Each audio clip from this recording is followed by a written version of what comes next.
To के capital account में credit balance है. During the year she withdrew goods costing 1800. The loss for the year was 40,200. What was the credit balance of Sue's capital account at value. तो उसमें अगर हम equity का section use कर ले तो उससे हम प्रॉफिट कैलकुलेट कर सकते हैं. ओपनिंग बैलेंस 120,000 है. लॉस है तो माइनस होगा और ड्राइंग्स भी माइनस होंगी. तो हमारा अपडेटेड कैपिटल आ जाएगा. और क्रेडिट, ओबियसली कैपिटल अकाउंट का क्रेडिट बैलेंस आना चाहिए. नेगेटिव में इन्वेस्टमेंट तो होगी नहीं. 104,000. तो इसका आंसर ए होगा.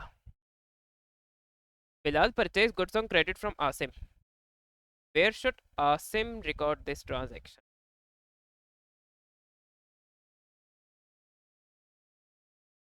अब देखे, बिलाल परचेज कर रहा है तो it means Asim sold goods on credit. तो हमें आसिम के व्यू पॉइंट से बताना है कि आसिम कहाँ का रिकॉर्ड करेगा इस ट्रांजैक्शन को. तो देखिए सेल्स लेजर तो होगा ही होगा,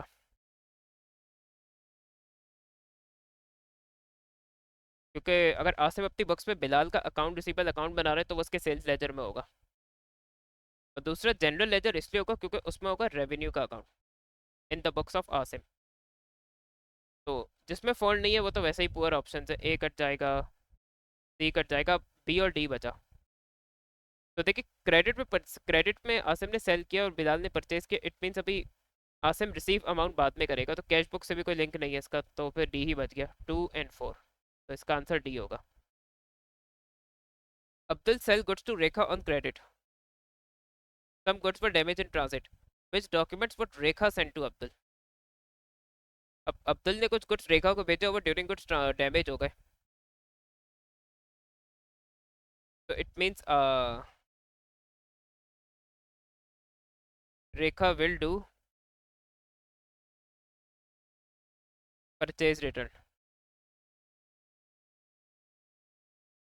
तो अब परचेज रिटर्न में क्या होता है, हम रेखा क्रेडिट और रिसीव करेगी और डेबिट नोट सेंड करेगी अब्दुल को.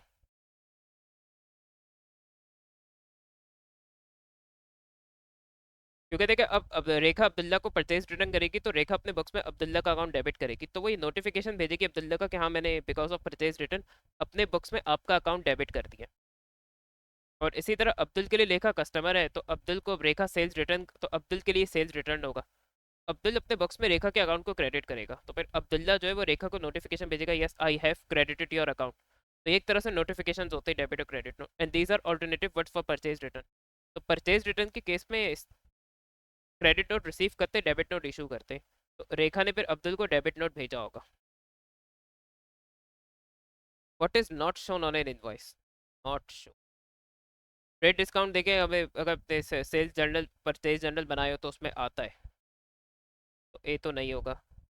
अच्छा, डिटेल्स ऑफ गुड सप्लाइड ये भी होता है. टर्म्स ऑफ पेमेंट भी होता है. अब पेमेंट की इनवॉइस नहीं होती क्योंकि इनवॉइस जो है फॉर क्रेडिट ट्रांजैक्शन. ऑब्वियसली उसमें पेमेंट कब की गई है वो मेंशन नहीं होगा, तो इसका आंसर बी होगा.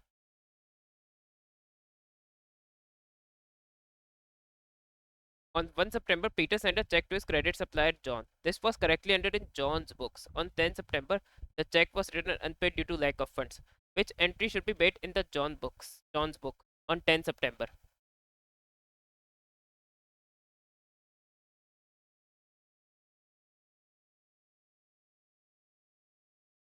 अब देखिए मैं जॉन के व्यू पॉइंट से आंसर कर रहा है. तो पीटर ने सेंड किया था, इट मींस जॉन रिसीव्ड.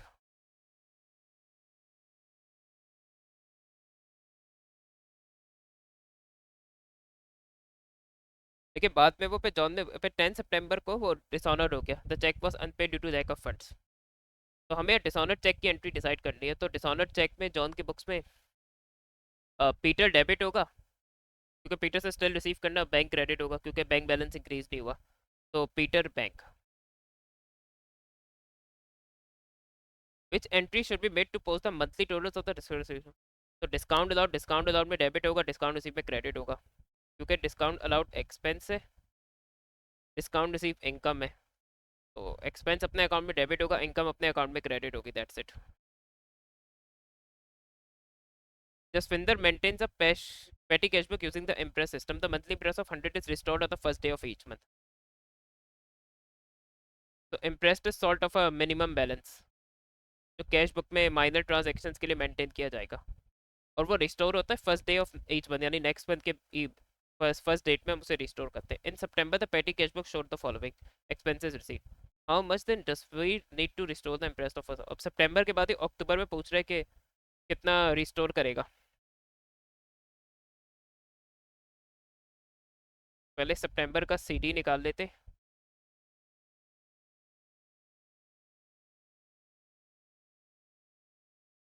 तो ईयर बिगनिंग में देखे सितंबर के मिनिमम 100 मेंटेन करता है, तो स्टार्टिंग पे 100 होंगे. फिर 83 के एक्सपेंसेस पे किए, और कुछ हमने रिसीव भी किया था 7 का.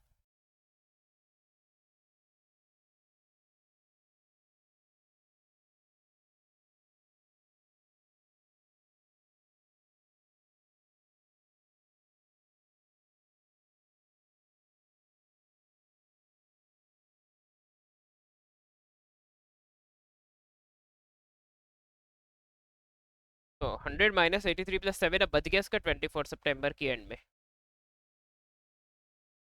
अब 24 ब्रॉड फॉरवर्ड होगा, और हमें मिनिमम बैलेंस 100 का मेंटेन करना है. तो अब अगर मैं 100 माइनस 24 कर लूँ तो इम्प्रेस्ड अमाउंट जो हमें रिस्टोर कितना करना है 76. तो वही इसने पूछा भी है. Saadik's trial balance failed to balance the debit column 12250 and the credit column 12200. The following errors were discovered. What were the totals of the trial balance after the errors had been corrected? इस पे देखिए correction of errors के बाद दोनों side का total same आना चाहिए. तो मैं ऐसी वैल्यू चूज करनी जो कि दो आफ्टर करेक्शन ऑफ एरर्स दोनों साइड पे वो सेम टोटल ही आना चाहिए. तो firstly let's start with the debit side.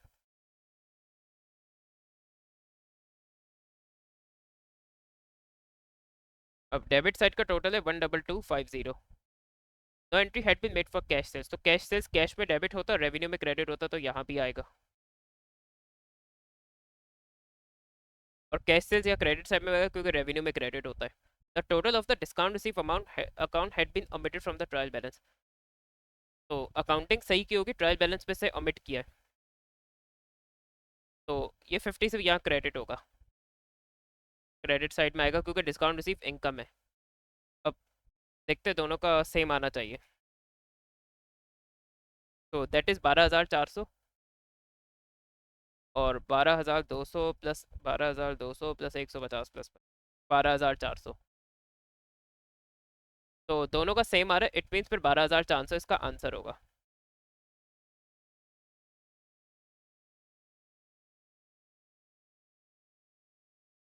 68 paid by credit transfer for insurance was entered in the accounting records at 86.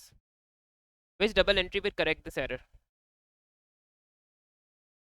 तो अब हमने एंट्री सही की होगी, उसने अमाउंट गलत रिकॉर्ड की है, तो ये एरर ऑफ ओरिजिनल एंट्री है.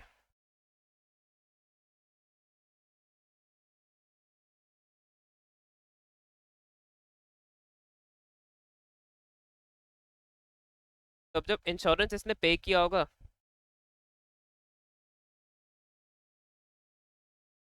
तो उसने इंश्योरेंस को डेबिट किया होगा, और क्रेडिट ट्रांसफर है तो उसका बैंक से पे किया है.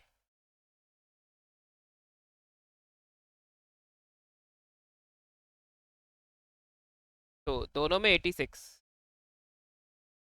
इजंट इट, इसने पेमेंट ऑफ इंश्योरेंस को ओवर स्टेट कर दिया. तब हमें दोनों को डिक्रीज करना पड़ेगा. 86 माइनस 68, 18. तो 18 से जब हम इंश्योरेंस को डिक्रीज करेंगे तो वो क्रेडिट होगा, और बैंक को डिक्रीज करेंगे तो वो डेबिट होगा, क्योंकि दोनों ओवर स्टेटेड थे. तो ये क्रेडिट होगा, ये डेबिट होगा. तो बैंक डेबिट होगा 18 से, इंश्योरेंस क्रेडिट होगा 18 से.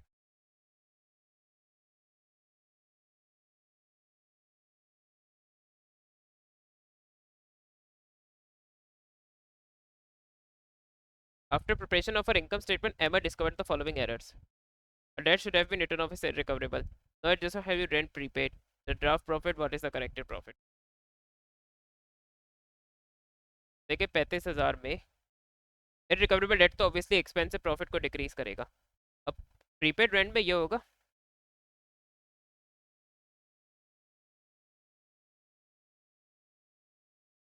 तो हमने इसका ना नेक्स्ट ईयर की अमाउंट करंट ईयर में एडवांस में पेमेंट कर दी, so that doesn't belong to the current year 2800। तो प्रीपेड एक्सपेंस को हम रेंट में से माइनस करेंगे, जिसकी वजह से रेंट एक्सपेंस डिक्रीज होगा, एक्सपेंस डिक्रीज होगा तो आपका प्रॉफिट बढ़ जाएगा। तो ये 2800 एक तरह से ऐड होगा।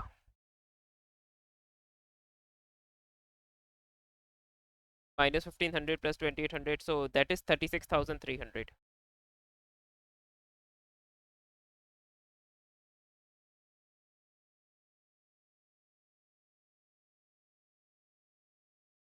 Hamid purchased a motor vehicle from an overseas motor manufacturer. Which expenditure relating to the vehicle is capital expenditure? तो इंश्योरेंस, पेट्रोल रिप्लेसमेंट है, ये तो सब एक्सपेंसेस है, डिलीवरी चार्ज ही होगा। Ventile purchased a motor vehicle for 35,000. He estimated it would be used for 5 years and then sold for 5,000 and then sold. अब बात वो बताए थे डायरेक्टली रेसिडुअल वैल्यू, बट ये तो 5,000 है, दिस इज रेसिडुअल और स्क्रैप वैल्यू।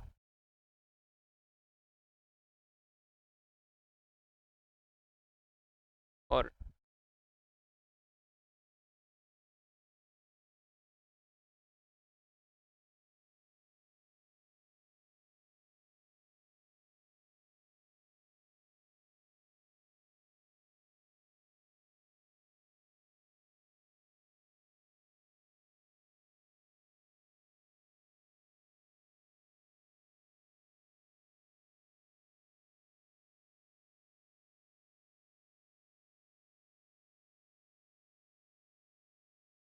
अब इसके लिए आपको रेसिडुअल वैल्यू का कॉन्सेप्ट भी बताना चाहिए। ये तो सब रट लेते हैं कि स्ट्रेट लाइन के फॉर्मूला में रेसिडुअल या स्क्रैप वैल्यू यूज होती है। Amount expected to be received in at disposal at the end of useful economic life. तो जब उसकी यूजफुल इकोनॉमिक लाइफ पूरी हो जाएगी तो उसके बाद अंदाजन कितने का बिक जाएगा, वो रेसिडुअल वैल्यू होती है। अब ऑब्वियसली एक्चुअल प्रोसीड्स उससे डिफरेंट भी हो सकते हैं। तो बाज़ का वो residual scrap value straight away बोलता है, और बाज़ का वो कहेगा expected to be sold for this, expected to be sold for this, तो वो रेसिडुअल वैल्यू आपको खुद अंदाजा लगाना होगा। Depreciated motor vehicle using the straight line at 20% per annum. What was the accumulated depreciation on this motor vehicle at the end of year 2? तो straight line में देखिए हर साल कॉस्ट पे डेप्रिसिएशन चार्ज होती है, तो आपका डेप्रिसिएशन चार्ज सेम रहेगा। तो लेकिन यहाँ उसने रेट नहीं दिया है। अच्छा, वेंटल डेप्रिसिएशन रेट है 20% पर है, सॉरी रेट भी दिया है। अब इस पे देखिए इशू के आपको रेट भी गिवन है और स्क्रैप वैल्यू भी गिवन है। तो इसमें करना क्या है,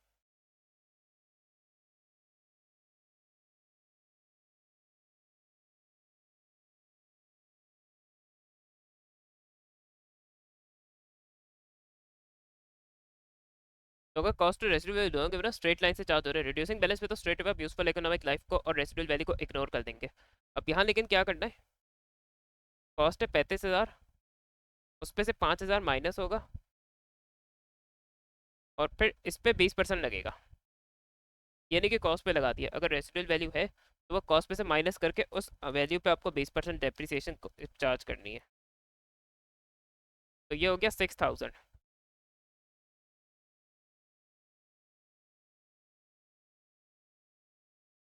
और इसी 6,000 को आप मल्टीप्लाई बाय 2 करते हैं, क्योंकि स्ट्रेट लाइन में डेप्रिसिएशन सेम रहता है, तो 12,000 आ जाएगा। तो आपका एक साल का 6,000, दूसरे साल का 6,000, 6 और 6 12, तो इसका आंसर बी हो गया।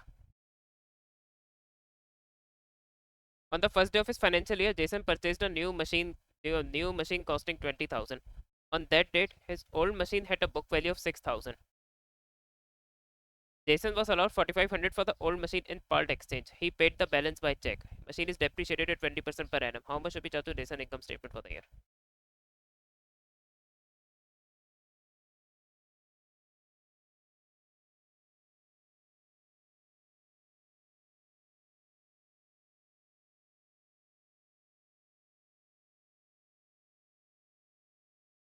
देखिए पार्ट एक्सचेंज की प्रॉब्लम है कि जो आपका 2023 2025 का अपडेटेड सिलेबस है, इसमें कहीं मेंशन नहीं है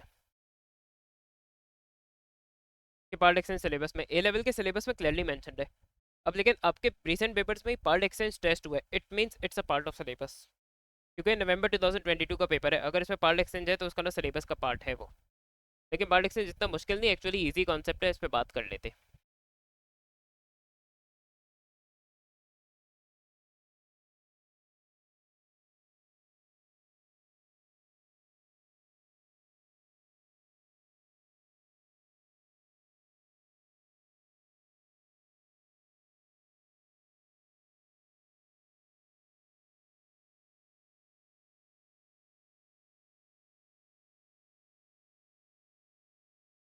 देखिए पार्ट एक्सचेंज में ये होता है सिंपली, जो उर्दू में आप लोगों का, आप लोग के जो सेंग है ना, पुराना दे और नया ले, वही पार्ट एक्सचेंज है।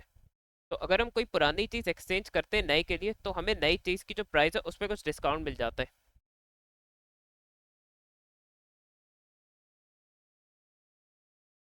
अब ये मशीन 20,000 कॉस्ट है इसकी, और Jason was allowed 4500 for the old part machine in part exchange. He paid the balance by check. अब हमें जो पुराने एसेट को एक्सचेंज करने की वजह से नए एसेट पे डिस्काउंट मिलता है, that is known as the part exchange value. तो ये जो 4500 है, ये पार्ट एक्सचेंज वैल्यू है या ट्रेड इन वैल्यू है, इसके तीन चार नाम है। पार्ट एक्सचेंज वैल्यू अभी कर लेते हैं। तो ये एक तरह से डिस्काउंट होता है जो एसेट एक्सचेंज करने की वजह से मिलता है। तो 20,000 की ओरिजिनल प्राइस है, उसमें से अगर हम ये डिस्काउंट 5 एक्सचेंज वैल्यू माइनस करते, तो पता चल जाएगा कि हम इस नए सेट के लिए पे कितना कर रहे हैं। तो ये होगा 15,500।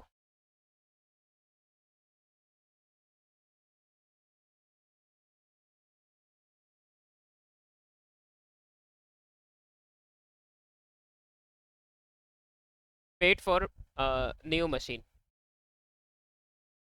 अच्छा, डेप्रिसिएशन निकालते वक्त जो उसकी ओरिजिनल प्राइस है ना, डेप्रिसिएशन इस पे चार्ज होगी।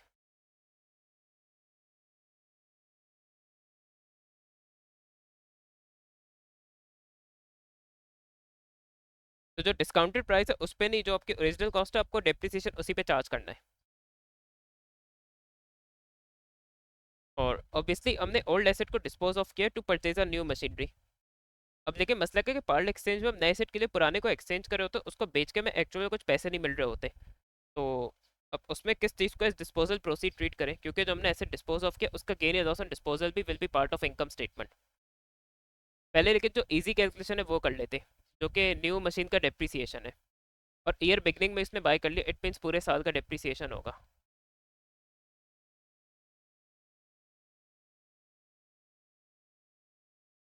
तो दिस विल बी 4,000।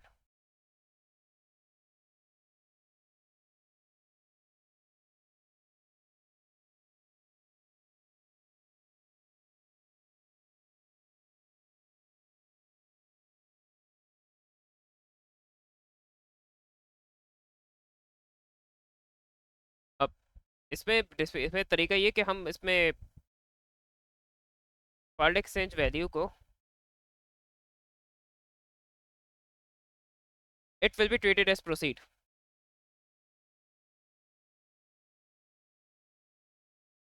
क्योंकि देखिए मैं एसेट को बेच के पैसे तो नहीं मिल रहे, उसकी वजह से नए सेट पे डिस्काउंट मिल रहा है। तो वो डिस्काउंट हमें जो नए सेट पे उस पुराने सेट की वजह से मिला वो नेट बुक वैल्यू से कम है या ज़्यादा है, इसके बेसिस पे हम गेन या लॉस ऑन डिस्पोजल डायरेक्ट निकाल सकते हैं। तो पार्ट एक्सचेंज वैल्यू देखिए 4500 है, मगर नेट बुक वैल्यू उससे ज़्यादा है, तो इट मीन्स ये लॉस का केस है। तो हम लॉस ऑन डिस्पोजल निकाल लेते। तो 1500।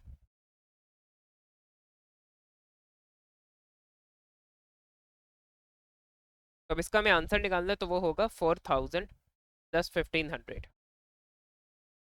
एक तो डेप्रिसिएशन है और दूसरा लॉस ऑन डिस्पोजल है, दो अमाउंट्स ऐड होंगी इस ट्रांजैक्शन की वजह से, तो 5500 का एक्सपेंस हो जाएगा। तो इसका आंसर डी होगा।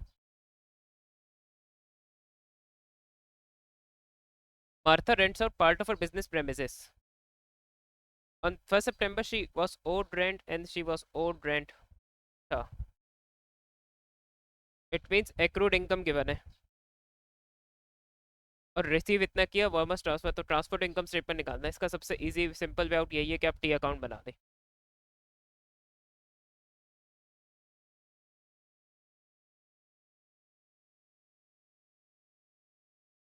तो अब इनकम के केस पे जो एक्रूड इनकम है वो रिसीवेबल होता है, amount earn but has not yet been receive by the business. तो रिसीवेबल एसेट होता है, तो इसके डेबिट बैलेंसेस होंगे इनकम के अकाउंट में 1500 और फिर 1800। और जब इनकम रिसीव करते हो बैंक में डेबिट होगी या क्रेडिट होगी, तो हम डिफरेंस से ट्रांसफर टू इनकम स्टेटमेंट निकाल सकते हैं। 6,000 प्लस 1800 माइनस 1500, तो दैट इज 6,300। आ गया। Parker receive cash from Alexei for a debt that has been written off as irrecoverable. तो प्रीवियसली उसे किसी डेट को इररिकवरेबल डेट के तौर पे राइट ऑफ किया हो, बाद में रिकवर हो जाए, so that is the case of bad debt recovered.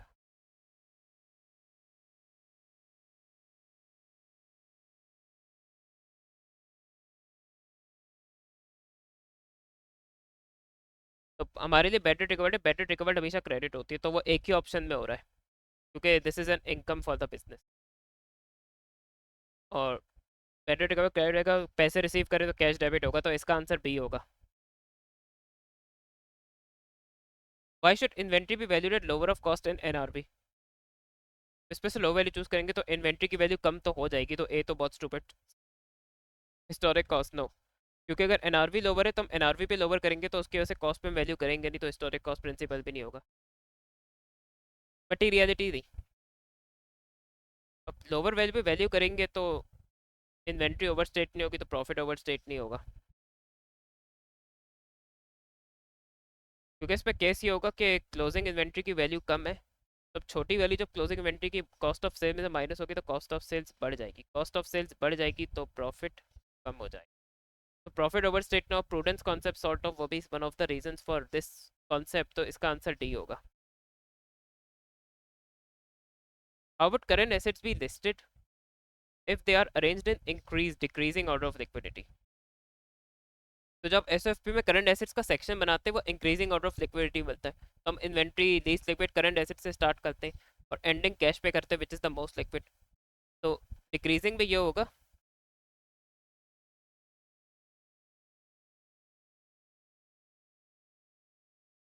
Most liquid to least liquid.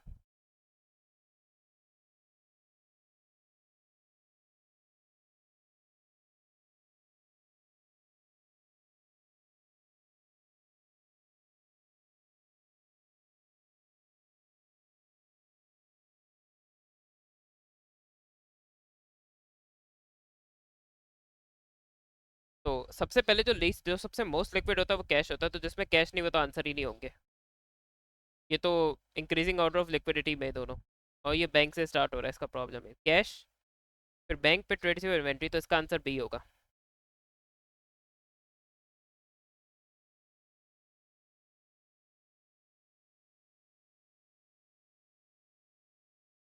Sam paid advertising expenses, some of which related to the following financial year। अच्छा, अब इस पे देखिए, फॉलोइंग का मतलब समझना जरूरी, फॉलोइंग का मतलब नेक्स्ट। अकाउंटिंग में यूजुअली फॉलोइंग का मतलब नेक्स्ट होता है, और इंग्लिश में भी।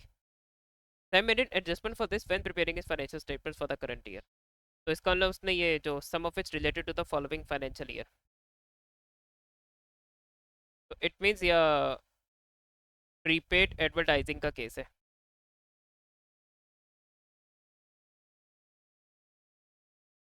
और उसने उसकी एडजस्टमेंट भी कर दी है। तो वो यही कह रहे हैं कि इस एडजस्टमेंट का डिफरेंट कंपोनेंट्स पे क्या इफेक्ट होगा। अब देखिए इसमें होगा क्या, जब भी प्रीपेड, क्योंकि ना ये नेक्स्ट ईयर का अमाउंट करंट ईयर में पे कर दिया, तो that doesn't belong to the current year's expense, तो ये माइनस होता है फिर। प्रीपेड प्रीपेड माइनस, प्रीपेड बढ़ेगा, तो ये एक्सपेंस में से माइनस होगा, तो आपका एक्सपेंस कम हो जाएगा। एक्सपेंस कम होगा तो प्रॉफिट बढ़ जाएगा। और प्रीपेड एक्सपेंस का प्रीपेड हमारे लिए करंट एसेट होता है, क्योंकि हमने एडवांस में पेमेंट कर दी, फैसिलिटी सर्विस हमारे लिए रिसीवेबल है, और करंट लाइबिलिटी से इसका कोई लिंक नहीं है।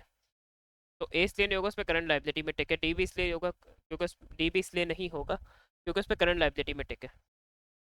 और अब बी इसलिए, अब इसमें बी में ये कि प्रॉफिट फॉर द ईयर बिल्कुल बढ़ेगा और करंट एसेट बढ़ेंगे, जो कि मैंने यहाँ भी एक्सप्लेन किया है। सी में ये कि डिक्रीज तो नहीं, प्रॉफिट डिक्रीज नहीं, प्रॉफिट इंक्रीज होगा, तो इसका आंसर बी होगा। Members of a limited company have limited liability for the debts of the company. Members,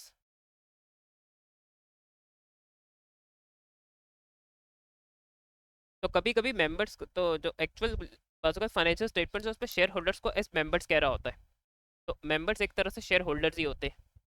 तो या तो वो शेयर होल्डर का वर्ड यूज़ कर सकता है, ऑल्टरनेटिवली वो मेंबर्स का भी वर्ड यूज़ कर सकता है। अब जैसे ये एक्चुअल सेफाइल टेक्सटाइल मिल्स हैं, उसकी फाइनेंशियल स्टेटमेंट्स है ये। अब उसमें देखें उसने ऑडिटर्स रिपोर्ट पे का है टू द मेंबर्स, तो मेंबर्स जो है वो शेयर होल्डर्स होते हैं कंपनी के, तो शेयर होल्डर्स को एट टाइम्स मेंबर्स भी कहा जा रहा होता है।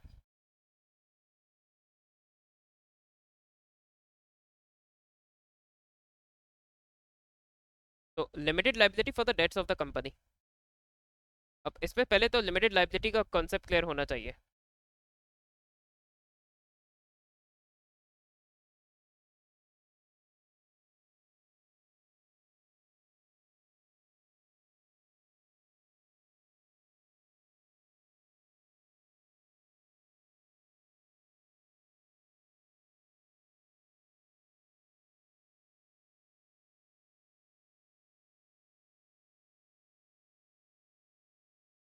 लिमिटेड लाइबिलिटी का मतलब है कि जो ओनर्स या शेयर होल्डर्स का सिर्फ जो इन्वेस्टमेंट है बिजनेस में, उससे सिर्फ डेट सेटलमेंट की जा सकती है, उनके पर्सनल एसेट जो है वो प्रोटेक्टेड रहेंगे।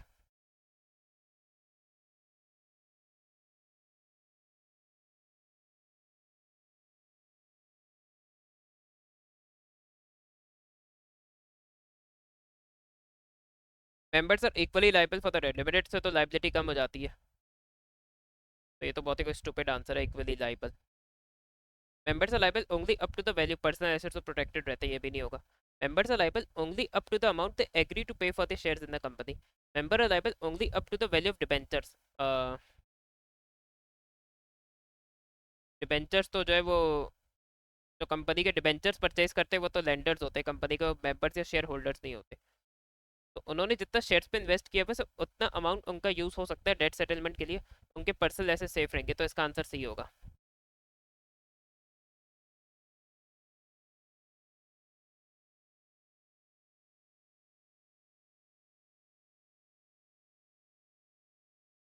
Limited company provided the following information.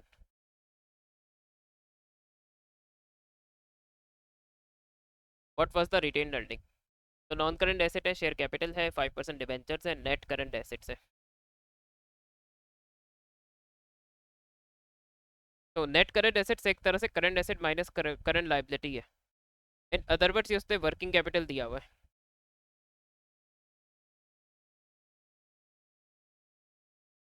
तो इसमें एक तरह से अकाउंटिंग इक्वेशन यूज होगी जो कि assets equal to capital plus liabilities होती है। अगर हमें कैपिटल का टोटल निकालना हो तो एसेट्स माइनस लाइबिलिटीज हो जाएगा। तो net current assets current asset minus current liabilities, तो इसमें से करंट लाइबिलिटीज ऑलरेडी माइनस हुई हुई है। नॉन करंट लाइबिलिटी कंपनी का डिबेंचर होगा। तो अगर हम यहाँ 35,000 को ऐड करें और 30,000 को ऐड करें, लाइबिलिटीज करंट लाइबिलिटी तो उसमें से माइनस हुई हुई है, और फिर इसमें से डिबेंचर माइनस करें,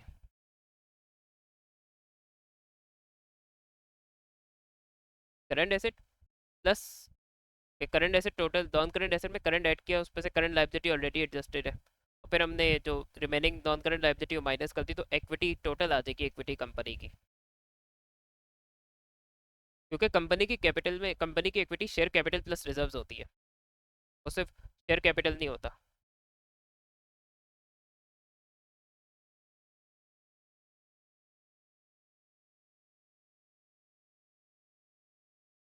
तो 35 प्लस 30 - 10, तो अब कंपनी की जो टोटल इक्विटी है वो 55,000 है।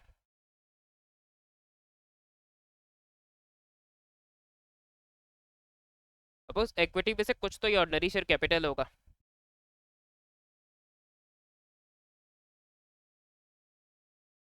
तो इजंट इट रिमेनिंग और कोई चीज़ दी नहीं है, तो रिमेनिंग जो है वो रिटेन अर्निंग्स हो जाएंगे,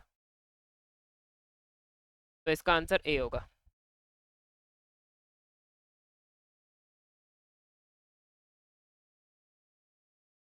what is included in the equity of a limited company?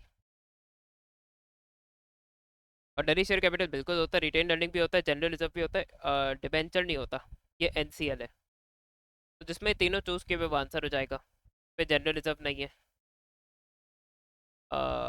इस पे डिबेंचर पे टिके इसलिए नहीं होगा, डी में भी डिबेंचर पे टिके, अब बचता ए है, share capital retain earning general reserve, तो इसका आंसर ए हो जाएगा।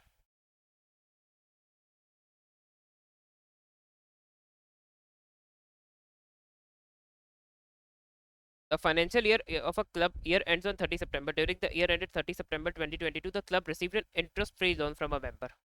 इन which of the clubs financial statement will it appear. तो देखिए अगर इस लोन पे कोई इंटरेस्ट नहीं तो इनकम एंड एक्सपेंडिचर में तो इसका कुछ भी नहीं आएगा। जिसमें इनकम एंड एक्सपेंडिचर है उसको आप कट कर दे। देखिए स्टेटमेंट ऑफ फाइनेंशियल पोजीशन में यस लायबिलिटी आएगा। तो एक तो आपका से बैंक बढ़ेगा और आपका एनसीएल बढ़ेगा या लाइबिलिटी बढ़ेगी आपकी। तो लाइबिलिटी एसएफपी में आती है, बैंक में इंक्रीज आएगा तो वो रिस्क कम। नॉन प्रॉफिट का bank account receipt and payment account होता है, तो इसका आंसर सी होगा।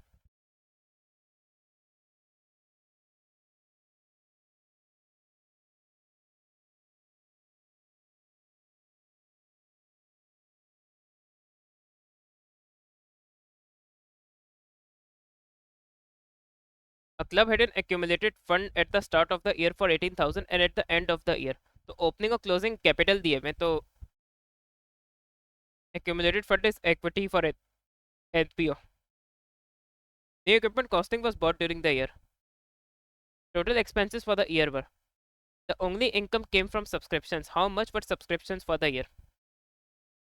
तो हमें सब्सक्रिप्शंस जो तो इनकम सब्सक्रिप्शंस की इनकम फिगर निकालनी है। तो अब सबसे पहले अगर आपको एमसीक्यू करना है तो आपको इस चीज़ का आइडिया होना चाहिए कि नॉन प्रॉफिट का इक्विटी सेक्शन कैसे बनता है।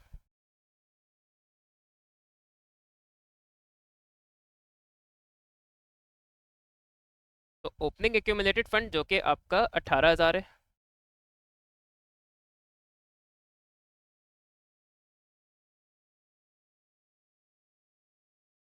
उसमें हम सरप्लस से डेफिसिट एडजस्ट करते हैं। अच्छा ड्राइंग्स नॉन प्रॉफिट में अलाउड नहीं है, इसलिए नॉन प्रॉफिट में you guys don't need to worry about drawings. तो और किसी और डोनेशन और किसी और चीज़ की बात नहीं कर रहे, तो इट मीन्स वो नहीं है इस क्वेश्चन में, और इनकम ही सिर्फ सब्सक्रिप्शन की है। तो ओपनिंग एक्यूमुलेटेड फंड में हम सरप्लस से डेफिसिट एडजस्ट कर देते तो हमारा क्लोजिंग एक्यूमुलेटेड फंड आ जाता है। अब क्लोजिंग है हमारा 16,200। अब इक्विटी अगर ड्यूरिंग देयर डिक्रीज हो रही है तो इट मीन्स डेफिनेटली डेफिसिट है। तो 16,200 माइनस 18,000 कर देंगे।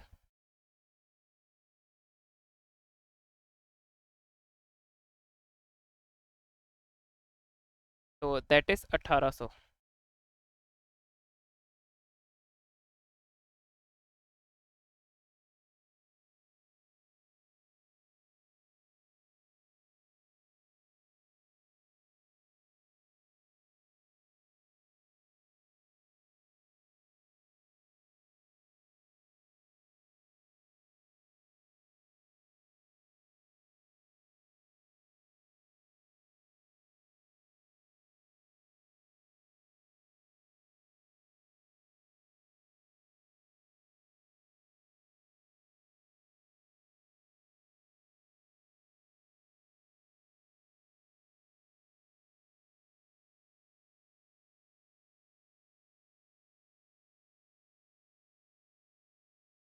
तो हमारा डेफिसिट 1800 का हो गया।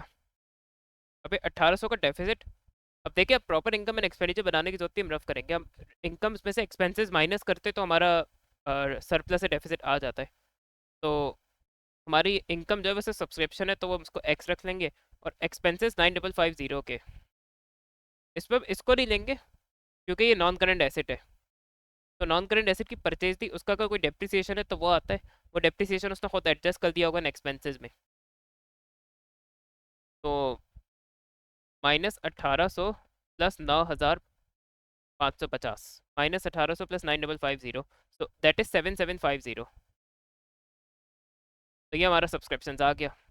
और अगर आप 7,750 में से 9,550 माइनस करें तो आपका 1800 का डेफिसिट आएगा। आई होप सो आप लोगों को क्लियर है ये MCQ. Then makes T shirt with a stem with a design using fabric paint. Stem with design, तो उसका ना फैब्रिक पेंट इसमें रॉ मटेरियल होगा। He provided the following information. और जितने ज़्यादा हम इस शर्ट्स बनाएंगे उतना ज़्यादा फैब्रिक पेंट यूज़ होगा। तो that's important. Fabric for T shirts, अच्छा डायरेक्ट कॉस्ट पूछिए।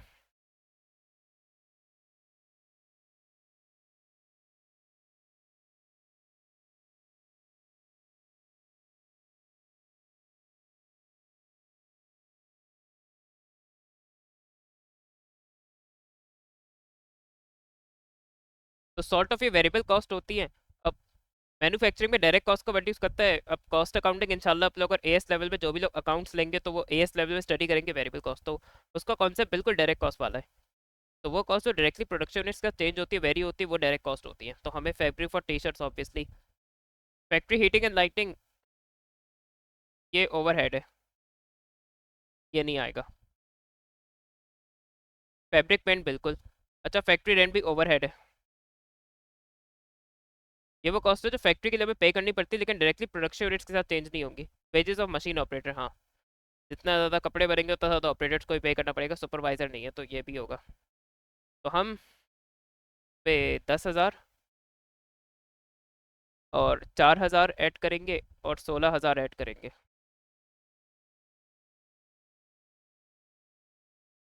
10,000 प्लस 4,000 प्लस 16,000, तो दैट विल बी 30,000। तो इसका आंसर सी हो जाएगा। In a manufacturing account, carriage on raw materials carriage on raw materials were incorrectly treated as a factory overhead. How did this error affect the prime cost and the cost of production? अब carriage on raw material अगर हमने इसको factory overhead treat किया तो उसका ना वो,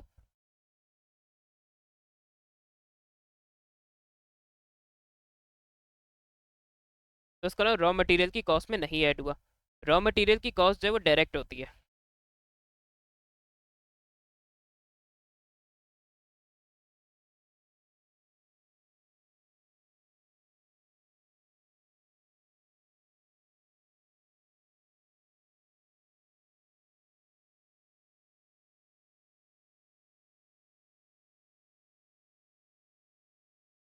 और कॉस्ट ऑफ प्रोडक्शन आपके डायरेक्ट डायरेक्ट कॉस्ट यानी prime cost plus factory overhead होता है। तो सबसे पहले प्राइम कॉस्ट की बात कर लेते हैं। उसमें से अगर हमने कैरेज मिसिंग है तो इट मीन्स आपकी रॉ मटेरियल की कॉस्ट अंडर स्टेट होगी, रॉ मटेरियल की कॉस्ट अंडर स्टेट होगी तो प्राइम कॉस्ट भी अंडर स्टेट होगा। तो ए और बी तो वैसे ही नहीं होंगे। और कॉस्ट ऑफ प्रोडक्शन, अब देखिए कैरेज ऑन रॉ मटेरियल चाहे आप प्राइम कॉस्ट में ले चाहे अपने बाई मिस्टेक्स को फैक्ट्री ओवरहेड में ले लिया, वो ऐड हो गया है। तो ओवरऑल कॉस्ट ऑफ प्रोडक्शन में इसका कोई इफेक्ट नहीं होगा, क्योंकि अगर हमने डायरेक्ट की जगह यहाँ ले लिया तो कॉस्ट ऑफ प्रोडक्शन टोटल में तो सेम, वो तो सही आएगा, उसमें कोई इशू नहीं होगा। लेकिन ऑब्वियसली प्राइम कॉस्ट गलत हो जाएगा, तो prime cost will be understated while no effect on cost of production, इसका आंसर सही होगा।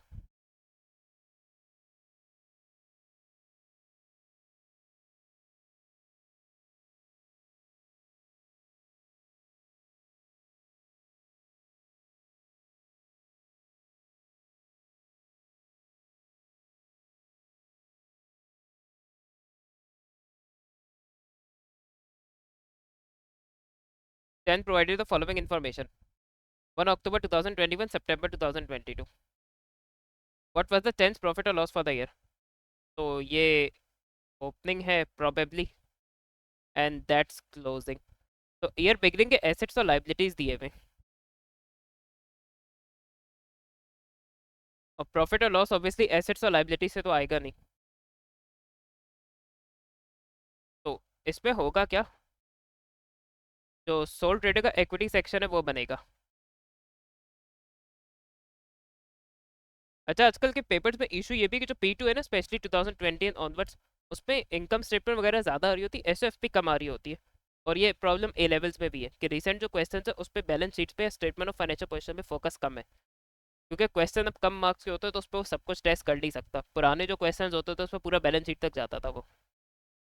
तो अब स्टूडेंट्स ना एसएफपी का इतना प्रैक्टिस करते नहीं है या कर नहीं पाते, क्योंकि नए क्वेश्चन कर रहे होते, पुराने तो करते नहीं है।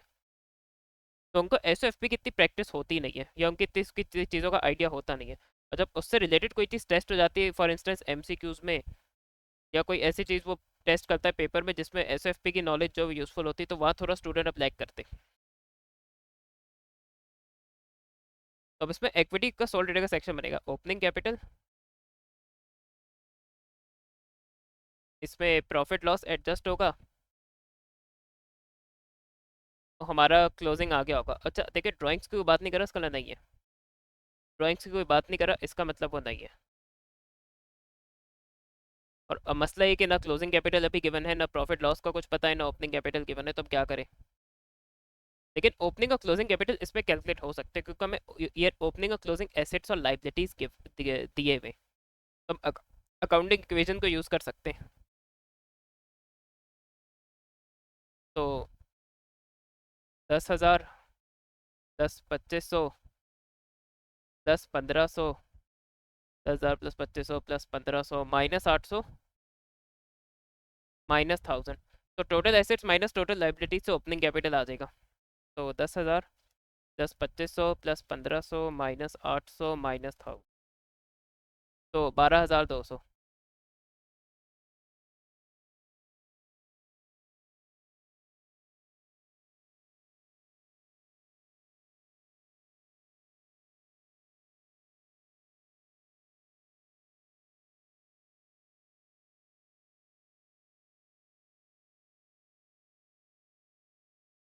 12,000 प्लस 2,000 प्लस 1300 माइनस 900 माइनस 1900।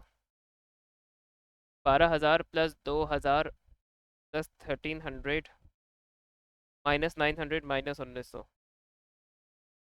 तो 12,500। 12,500 क्लोजिंग है, 12,200 ओपनिंग है। अब कैपिटल इंक्रीज हो रहा है ड्यूरिंग द और ड्राइंग्स का कुछ दिया हुआ नहीं है ना, एडिशनल कैपिटल का कुछ गिवन है। It means there is a profit. तो इन तीनों का डिफरेंस 300 आ जाएगा। तो 300 का प्रॉफिट है, तो इसका आंसर बी हो जाएगा।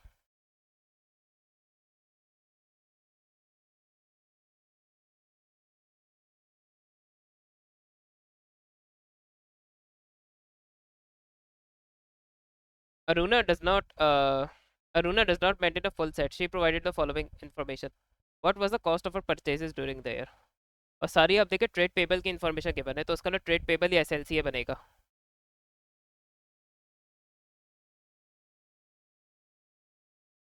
ट्रेड पेबल या परचेजेस लेजर कंट्रोल अकाउंट के लिए दोनों एक ही चीज़ होते हैं। तो उस पर वैल्यूज पुट ऑन करके हम डिफरेंस से परचेजेस निकाल सकते हैं। ओपनिंग है 23,450, सी डी है 27,290। अच्छा, कैश परचेजेस इररेलेवेंट है तो ट्रेड पेबल में नहीं आता। तो लेकिन हम इसको एंड में लेंगे अभी, क्योंकि इसमें हमें टोटल परचेजेस बतानी। Payment made to supplier 168,000।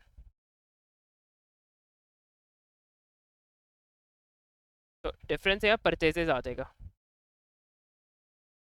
तो 168,000 प्लस 27,290 माइनस 23,450, तो 171,840। अब लेकिन उसने कॉस्ट ऑफ परचेजेस का है, तो इस पे ही दोनों ऐड होगी, तो 171,840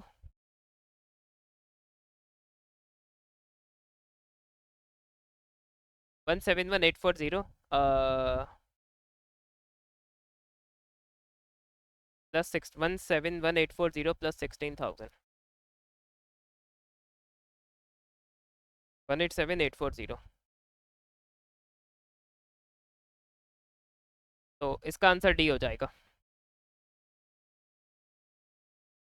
What was the T provided the following information: revenue, margin, inventory turnover 5 times. What was the average inventory for the year?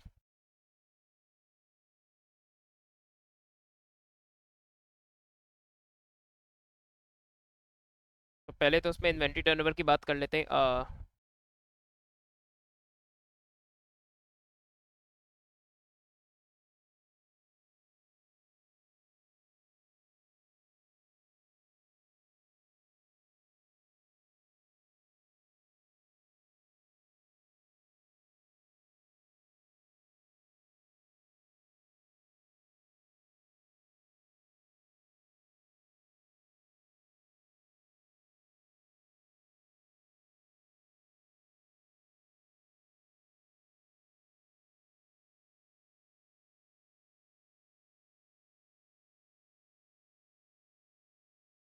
तो अब कॉस्ट ऑफ सेल्स भी नहीं, एवरेज इन्वेंट्री भी नहीं है, तो कहा तो अच्छा, लेकिन इसका आंसर दिया हुआ है। लेकिन इसका आंसर से अगर कुछ निकालना है तो कॉस्ट ऑफ सेल्स या तो गिवन होता है या एवरेज इन्वेंट्री गिवन होता है। एवरेज इन्वेंट्री तो हमें निकालनी है, कॉस्ट ऑफ सेल्स उसने दी नहीं है। तो अब देखिए, मार्जिन और रेवेन्यू गिवन है। तो मार्जिन होता है तो gross profit upon revenue multiply by 100। अब ये मार्जिन को अगर मैं नंबर में रख लूँ, कोई परसेंटेज को यूज़ करके कुछ और निकालना, तो it's always better to change it to a numbers को 0.2 कर लें। जीपी मुझे नहीं पता, और रेवेन्यू 250,000 है।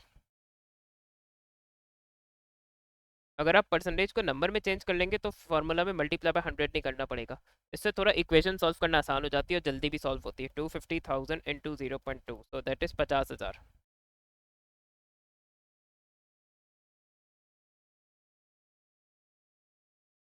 अब जीपी इस फॉर्मूला में तो यूज़ नहीं होता, लेकिन जीपी से कुछ और आ सकता है। अब जीपी इनकम स्टेटमेंट में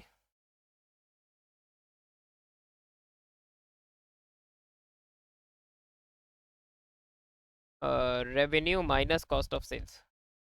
तो अब जीपी मेरा 50,000 है, रेवेन्यू मेरा 250,000 है, कॉस्ट ऑफ सेल्स मुझे नहीं पता। कॉस्ट ऑफ सेल्स के लिए 250,000 माइनस 50,000 हो जाएगा। तो कॉस्ट ऑफ सेल्स इज 200,000, सही है। अब आई थिंक सो हम फार्मूला का रेट ऑफ इन्वेंट्री टर्नओवर के फार्मूला का बेनिफिट ले सकते हैं। तो 5 is equal to cost of sales divided by x.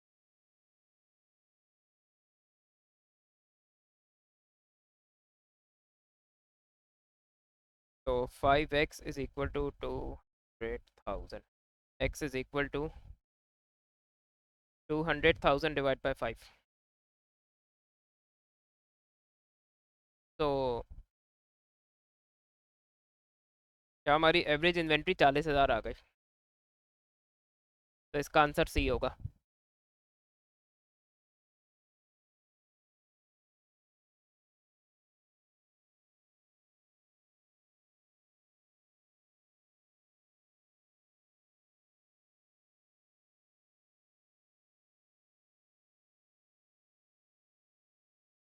Naima provided the following information: revenue, gross profit, profit for the year. What was her profit margin?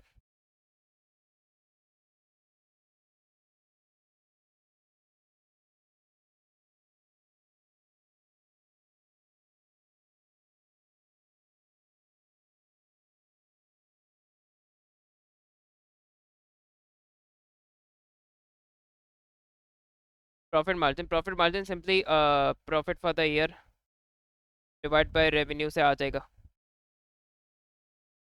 ज़्यादा उसमें कोई जतन करने की ज़रूरत नहीं है। ऐसे एमसीक्यू तो आप लोग को जल्दी सॉल्व करना है। In fact profit for the year divided by 28,000 multiply by 100, तो दैट मेक्स 12.5। तो बस ए ऐश करें। When calculating what is compare to liquid acids,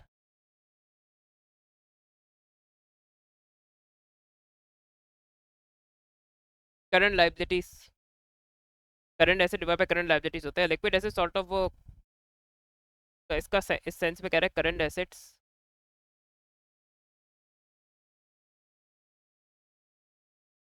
other than inventory.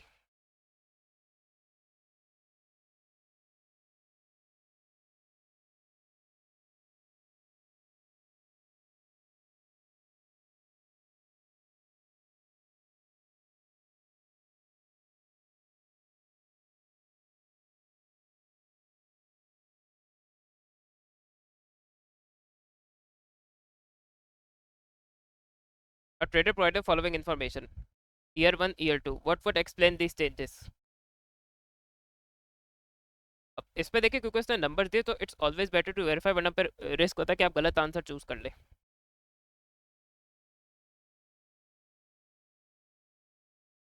तो जीपी रेवेन्यू,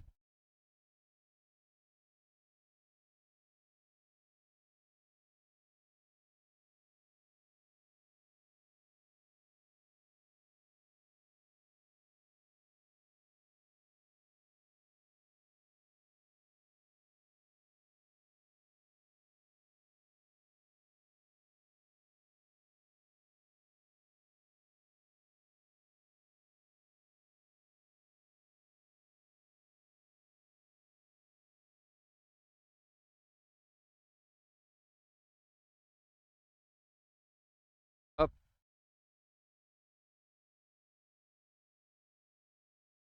वैसे हम डायरेक्ट कर सकते हैं, लेकिन नंबर से बेटर वेरीफाई कर लेकर पास का जो हम सोच रहे हो तो उसके अपोजिट आंसर हो सकता है।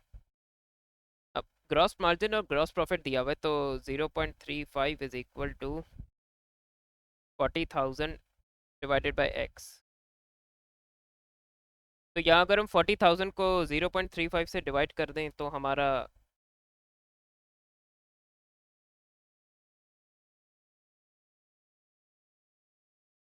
114286 और ग्रॉस प्रॉफिट 40,000 है। और ग्रॉस प्रॉफिट और इसके रेवेन्यू के डिफरेंस से हमारा कॉस्ट ऑफ सेल्स आ जाएगा विच इज 74286 और प्रॉफिट मार्जिन 286 का 0.11 ले लेंगे तो ये 12571 आ जाएगा प्रॉफिट फॉर द ईयर। इसका और ग्रॉस प्रॉफिट का डिफरेंस ले ले तो 27429 है। इसी तरह ईयर 2 की बात करते हैं अब।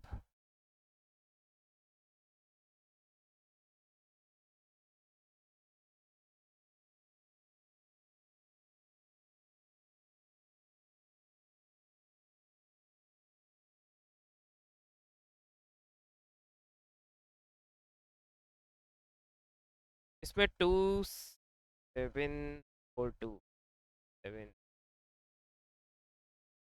एक्सपेंसेस हो गए। अब इसी तरह जो कंपनी 2 है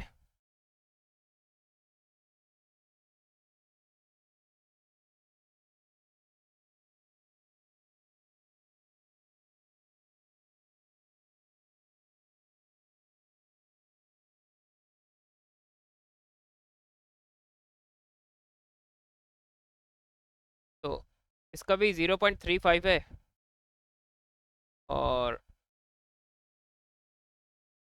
ग्रॉस प्रॉफिट गिवन है इसको डिवाइड कर देंगे एक्स रेवेन्यू आ जाएगा 75,000 को डिवाइड करते हैं 0.35 से इसका रेवेन्यू आ जाएगा। इसका है 214286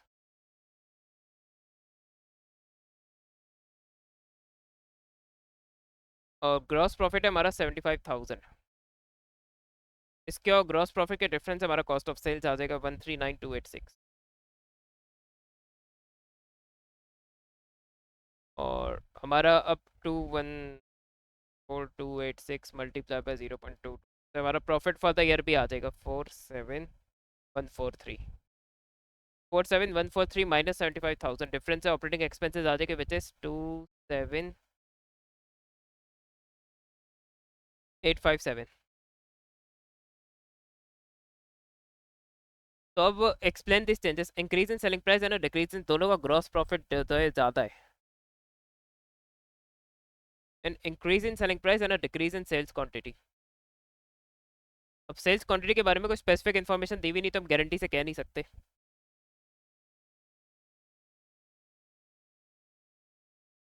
N increase in selling price and increase in expenses.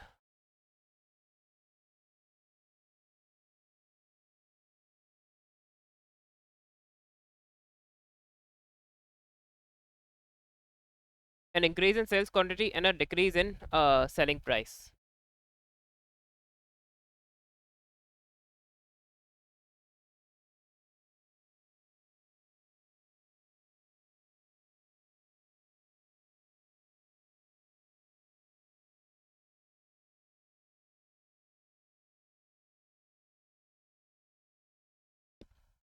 मगर कैलकुलेशन आप देखें तो बहुत ही नेग्लेबल चेंज है इसमें ऑपरेटिंग एक्सपेंसेस में।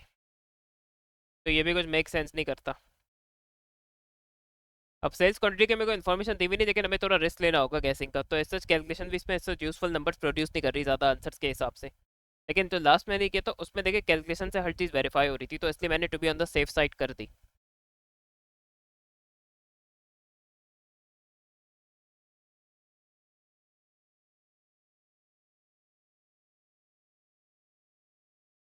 अगर देखिए सेलिंग प्राइस इंक्रीज हो रही होती ना तो ग्रॉस प्रॉफिट मार्जिन थोड़ा बेहतर हो जाता। रेवेन्यू में तो अभी भी इंक्रीज है लेकिन ग्रॉस प्रॉफिट मार्जिन वहीं का वहीं टिक रुका हुआ है। तो इंक्रीज इन सेलिंग प्राइस की सच कोई पॉसिबिलिटी नज़र नहीं आती। अब increase in quantity and decrease in expenses.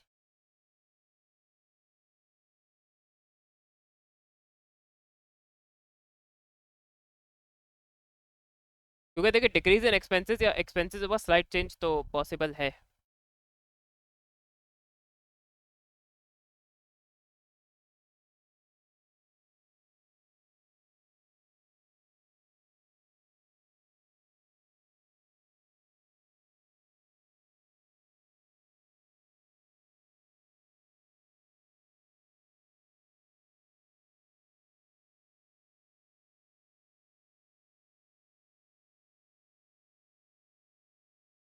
An increase in sales quantity and a decrease in selling price. Selling price अगर डिक्रीज होती तो रेशियो डिक्रीज हो जाता. एंड इंक्रीज से डिक्रीज वैसे वैसे कैलकुलेशन वाइज तो नहीं हो रहा डिक्रीज, लेकिन प्रॉफिट मार्जिन की इंक्रीज होने का एक रीजन ये हो सकता है. And increase in sales quantity. Revenue तो बढ़ रहा है लेकिन एग्जैक्टली सेलिंग प्राइस बढ़ने की वजह से नहीं बढ़ रहा, तो इसलिए इसका आंसर डी होगा.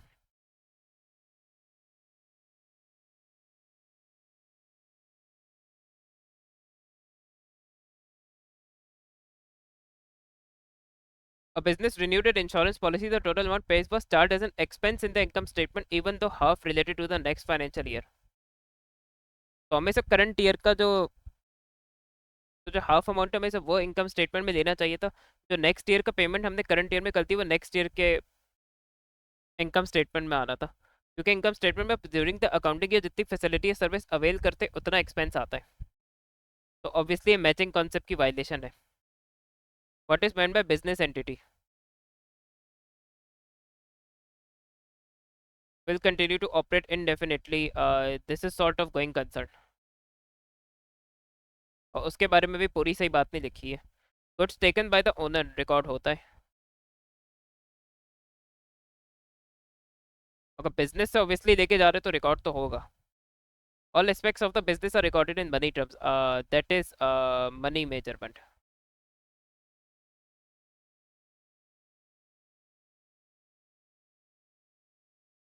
Transactions are recorded from the view point of the business. तो बिजनेस एंटिटी में ये कि बिजनेस में बिजनेस ही की ट्रांजेक्शन्स रिकॉर्ड होनी चाहिए.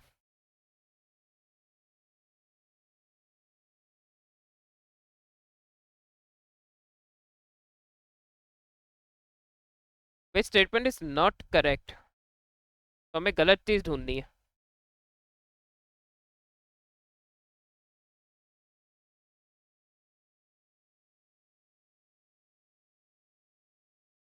Which statement is not correct about reasons for using IAS? तो जो आईएएस का बेनिफिट नहीं होगा वो आंसर चूज करना है, जो बेनिफिट्स होंगे वो आंसर नहीं होंगे. Assess when making comparison between companies. Comparability. इसलिए ये तो बेनिफिट है तो इसलिए ये रीजन है, ये इसलिए आंसर नहीं होगा. Improve the reliability. रिलायबिलिटी भी आंसर नहीं होगा, रिलायबिलिटी का कैरेक्टरिस्टिक ये है. ये narrows the area of difference in financial reporting.